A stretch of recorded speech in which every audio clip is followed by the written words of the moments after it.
Okay, so in this example, we're going to talk about the axis of rotation. We put the x-axis, y-axis, and then some shift of the axis of rotation. So in this here, we have some diagrams for you to consider. So I already drew this up, and what we have to do is just go ahead and solve this.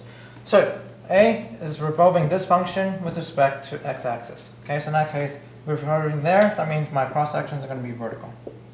Okay, so because they're vertical, I'm going to integrate with respect to x. That means my volume here is going to be pi times. Now, we need to figure out what our top function and what's my bottom function. Okay, so in that case, this is just going to be straight up between 0 to 3. And then I have my area here. In that case, it's going to be pi times square root of x squared dx. Okay? Now, for part B, you're rotating around the y-axis. That means my cross section is going to be horizontal. That means we have to rewrite this in terms of y. Okay? So how do we write that in terms of y? That means x is equal to y squared. Okay? So because it's y squared in this case, we just need to be making sure we have our bounds correct. So that means we're returning on this way. So that means my integral between pi between 0 to root 3. Okay, root 3. So my top function here is going to be 3. Okay, so in that case, 3 minus my bottom function, which my bottom function here is square root of y. Wait, is it square root of y? Oh, y squared dy. Okay, so the top function minus this function squared. Okay, is that top function minus yeah, top function minus bottom function? That's the area region of interest. Now, so what we have next here is x equals 3. Top function. Is this a sorry, this becomes a washer question. So that means this one here is going to be 3 squared minus y squared dy. Okay. Now, next question here, we have this axis of rotation around here. So that means it's the cross sections are parallel, are perpendicular to the axis of rotation. So that means my inner radius and my outer radius. My outer radius here is from here to here. My inner radius is from here to here. That's my inner radius. Okay, so that means my volume here is equal to my bounds are between 0 and root 3 pi. And then I have my outside function minus my inner function. So my outside function is 3 minus my 3 minus this. So okay, so this is going to be 3 squared minus 3 minus my function f of x, f of y. So in that case, f of y in this case is just going to be f of y is going to be y squared dy. Okay.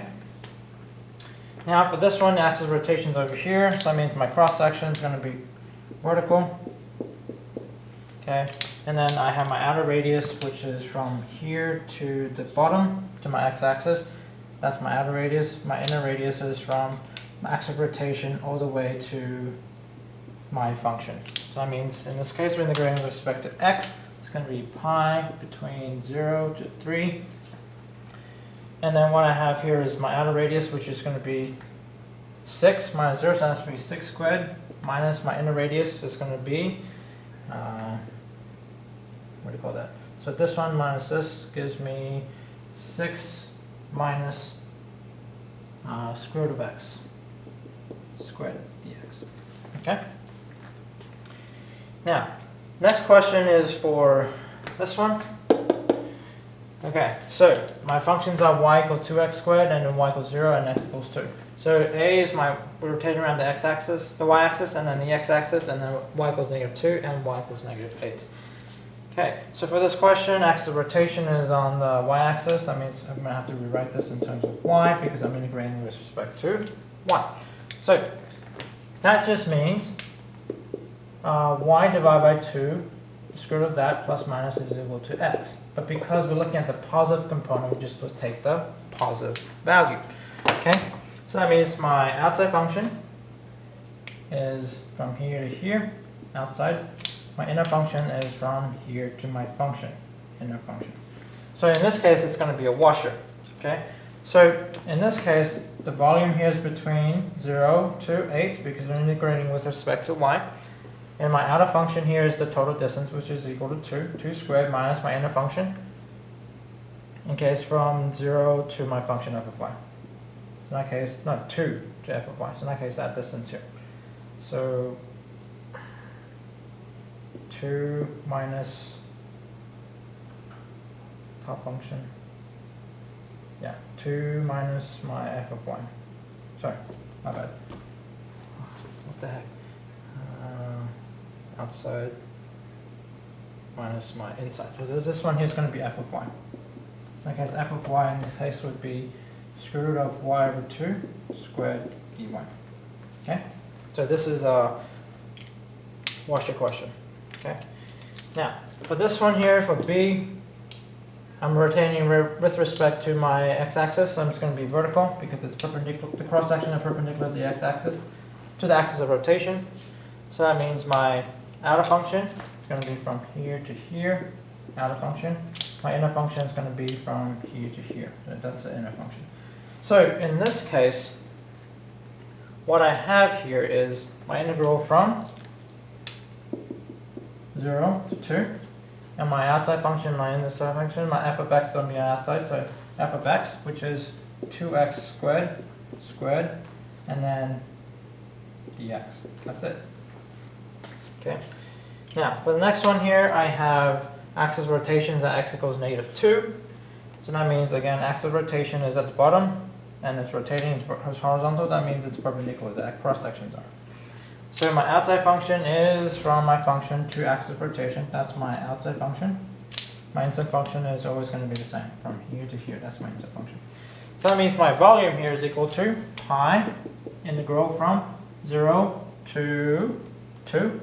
My outside function here in this case would be f of x minus 2. So in that case, it's going to be 2x squared plus c. In this case, my c here would be 2 squared.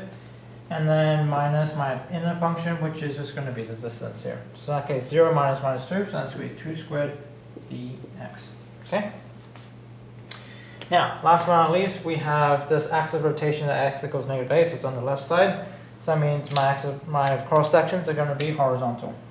So I'm going to have to integrate with respect to y. So that means my outer radius is from -8 all the way to 2. My inner radius is going to be from 0 all the way to my function. So that's my inner, this is my outer. So that means my volume here is going to be pi between 0 to 8. And then my outer function is going to be this total distance. So in that case, 2 from 2 to 8. So that means my function here is going to be 2 minus 8, which is going to equal 2 minus 8 squared, minus my inner function, which is from function to -8. So in that case, it's going to be f of y. In that case, it's going to be square root of y over 2 plus my -8, plus 8 in this case. Okay, subtract makes you negative. Now subtract the difference of between this and -8. In that case, that's going to be square root of y over 2 plus 8. And then there we go. That is our answer to this question. Okay, hopefully that makes sense. Okay, so in the next video, we're going to talk about the shell method, and that's it. All right, cool.